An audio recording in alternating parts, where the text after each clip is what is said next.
Demokratëve në Berlin. Country that is not in the EU, but is still in the Europe, and being part of this area in the middle of Europe, in the middle of the European Union, but out of the European Union, the Western Balkans. And I thought that maybe it can be not a bad idea to try and convey here the message that what started some days ago or a few weeks ago in Prague with this attempt to unite Europe beyond the borders of the European Union and to include countries that in one way or the other are connected to not simply the fate of Europe, but also to how the European Union moves forward.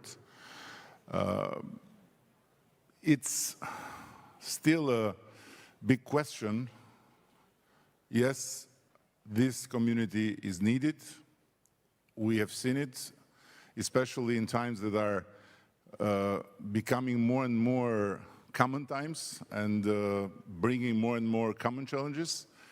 But how this community will be functioning in a way that at the end everyone can see results. How this community can be functioning in a way that when it comes to the huge common challenges, no one is left behind and no one's contribution to the European common position is not taken for granted. We have had a horrible experience with the European Union when the pandemic started and when the European Union gathered in rush and pressure under big anxiety to start vaccination. And in the first row of vaccination, we were completely forgotten. So we had to watch how others around us could start vaccinate their elderly, their nurses, their doctors, while we, the Western Balkan people, although being so faithful and so loyal to Europe, were like fishes out of water.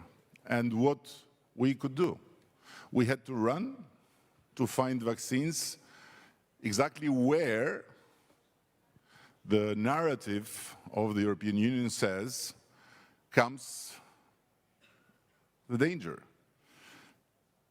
China, Russia, and Turkey. And if, for example, in the case of Albania, was not for Turkey and for President Erdogan, we would not have been able to vaccinate anyone for quite a long time. Same goes for Serbia and China, and somehow also Russia. So this was a big, frightening moment because we could see in a very hard situation that European Union was not there for us, was not there for our people, was not there in a matter of life and death. Now, here we are. The energy crisis is not the pandemic, but is similar when it comes to the power to hit and to disrupt the whole community of Europeans, let's say. And I hope that will not be the case again, that whatever solutions might be found within the European Union and however the European Union might decide to support member states to somehow stand the big punch, we will not be again left out of it.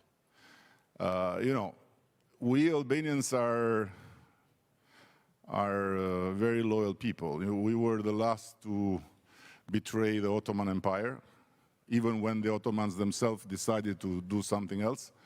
We were the last to betray the Soviet Empire, even when the whole Soviets decided that was not a good idea, will be the last to betray the European Empire, even if European Union will dissolve. But we don't like to be taken for granted anyway.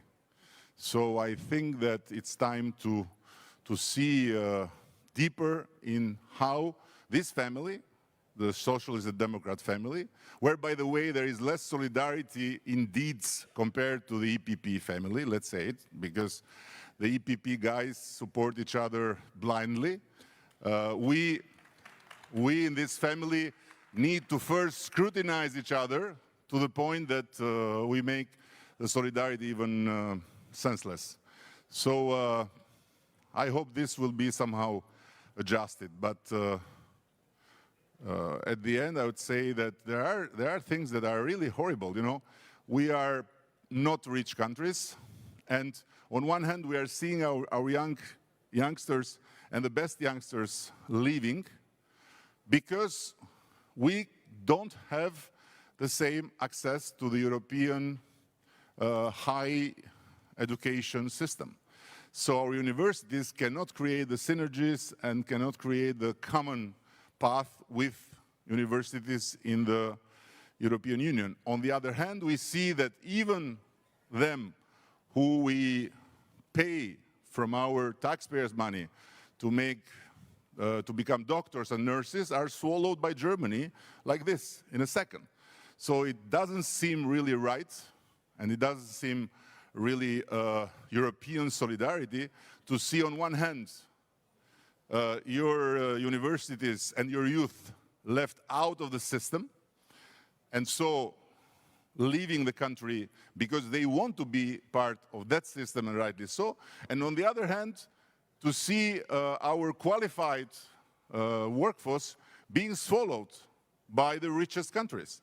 So, okay, it's the market, I understand it, but somehow this should be balanced, and this should be somehow, you know, in a kind of solidarity in a sense that our countries should get something in return. So if there are no more young Germans that want to become nurses, we are happy to help. But we should be helped too. It can't work. It can't work in one way.